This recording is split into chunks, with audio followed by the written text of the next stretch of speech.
So, if you're one of those people who's always driven, always ambitious, constantly pushing for that next level of success, then you definitely know the feeling I'm talking about. That immense pressure. It just comes with the territory, right? It's what fuels you, but let's be real. It can also be the very thing that threatens to burn you out. Okay, let's dive right into this, because this is so important. We're kicking things off with what I call the high performers paradox.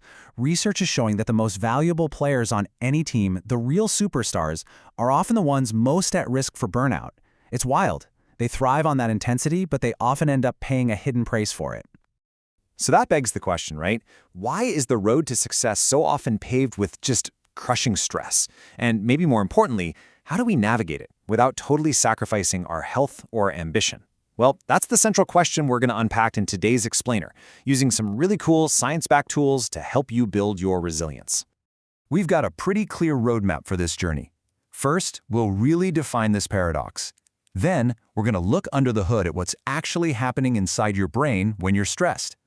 From there, we'll talk about building the right mindset before we get to the good stuff, equipping you with immediate tools and long-term strategies for sustainable success. All right, first up, the high performers paradox. Let's really get into this catch-22 of ambition and figure out why the most driven people among us are so often the most susceptible to burnout. This kind of captures the whole paradox perfectly, doesn't it? High performers get their energy from the very pace that stretches them thin. They often feel like they just can't get everything done in a standard workday, and then find it almost impossible to actually switch off. You see? The very traits that fuel their success can lead them straight toward a really unhealthy relationship with stress. Moving on to Section 2. We're going under the hood to take a look at your brain on stress. Really understanding the science of pressure, what's actually happening in there, is the key to managing your response to it. Okay, so think of your nervous system like it has two modes. The sympathetic system is your gas pedal. That's your classic fight-or-flight response that gets you all revved up for action. Then you have the parasympathetic system, which is your brake. That's the rest and digest mode that promotes calm and recovery. Now stress slams on the gas, but here's the secret. You have a brake, and you can learn to control it consciously. So here's the crucial point, and if you remember one thing, make it this. When you're feeling totally overwhelmed, trying to think your way out of it, it's like trying to put out a fire with gasoline. It just doesn't work. Your rational brain is basically offline. The most effective tool isn't logic, it's physiology. The real secret is to use your body to control your mind. Which brings us perfectly to Section 3. Before we even get to the specific, practical tools, we need to build the right mental foundation. This is all about cultivating some serious psychological strength. Now, high-performance psychology, this isn't just for elite athletes, It applies to business, to the arts, to pretty much any area where you want to excel. It's basically the science of understanding how top performers manage their thoughts, their emotions, and their behaviors to consistently get the best results. And this quote, wow, it just brilliantly illustrates a fundamental truth. As sports psychologist Ken Ravizza said, peak performance is not a constant state of perfection. Not at all. It's a mindset of adaptation. It's all about adjusting and just doing the best you can with what you have in that moment. So, these are the pillars of that psychological strength. It all starts with resilience, being able to handle challenges. Then, it's about having clear goals to give you direction. It also involves rewriting those negative internal scripts that can hold you back. And finally, learning to actively manage your internal state. And the best part? These aren't just talents you're born with. They are skills you can absolutely develop.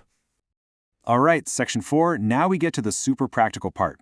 Here are some powerful, real-time tools you can use the moment you feel that wave of stress starting to rise.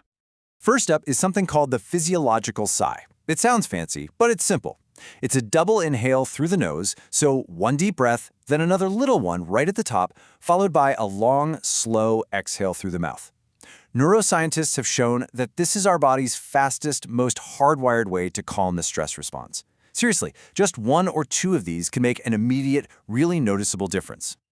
So how does it work? Well, it's a purely mechanical process. When we're stressed, these tiny little sacs in our lungs can collapse. That double inhale literally pops them back open, which lets you offload carbon dioxide, and that in turn rapidly slows your heart rate. It's a direct, physical way to activate that parasympathetic brake system we talked about. Real-time tools are great for emergencies, right? But now, in our final section, we're going to focus on strategies for building a truly sustainable foundation. This is all about long-term resilience and high performance. Building these 4 habits into your life, this is the key to making high performance last. It's not about some grand, sweeping gesture. It's about the consistent, day-to-day practice of time blocking, fostering social support, practicing self-compassion, and setting healthy boundaries. So, first up, time blocking. Instead of just reacting to a never-ending to-do list, you proactively assign every minute of your day to a specific task. What this does is it forces you to single task, which we know is way more effective than multitasking, and it helps you shift from a reactive state to a deliberate, proactive one. But you gotta be realistic with it. A really common mistake is not scheduling any breaks or totally underestimating how long tasks will actually take. Remember, your schedule should be a guide, not a prison. You have to build in buffers and downtime.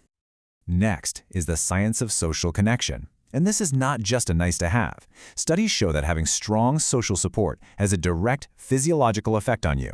It creates a buffer against the chronic, damaging effects of stress. It's basically a biological necessity for long-term resilience. And this one is so crucial. You have to practice self-compassion. High performers are often their own harshest critics, right? But being kind to yourself after a setback isn't a soft skill. It's a neurological technique.